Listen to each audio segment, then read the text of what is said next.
ఒక కుటుంబం మొత్తానికి యజమాని తండ్రి. ఆ తండ్రికి ఇద్దరు కొడుకులున్నారు. ఓకే. ఆ కుటుంబానికి చాలా స్థలం ఉంది. కానీ ఆ స్థలాన్ని ఎవరో ఆక్రమించారు. ఆ స్థలాన్ని మళ్ళీ ఆ కుటుంబ యజమాని అంటే తండ్రి చాలా కష్టపడి ప్రాణం పెట్టి ఆ స్థలాన్ని మళ్ళీ సంపాదించుకున్నాడు. వారి యొక్క తండ్రి ఈ ఆస్తితో సంతోషంగా హ్యాపీగా గడపండి అని ఆ ఆస్తిని వారికి అప్పజెప్తే కొన్ని రోజుల వరకు మంచిగుండి కొన్ని దినాల తర్వాత ఆ ఆస్తిని నాది నాది అని ఈ ఇద్దరు కొడుకులు కొట్టుకున్నారు. రాజకీయ నాయకులు కూడా అంతే.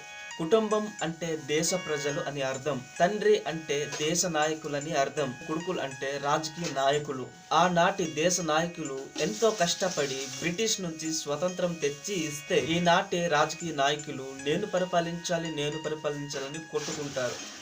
ఒకరికొకరు ద్వేషం పెంచుకుంటారు. మన రాజకీయ నాయకుల వలన మన దేశం బాగుండాలి.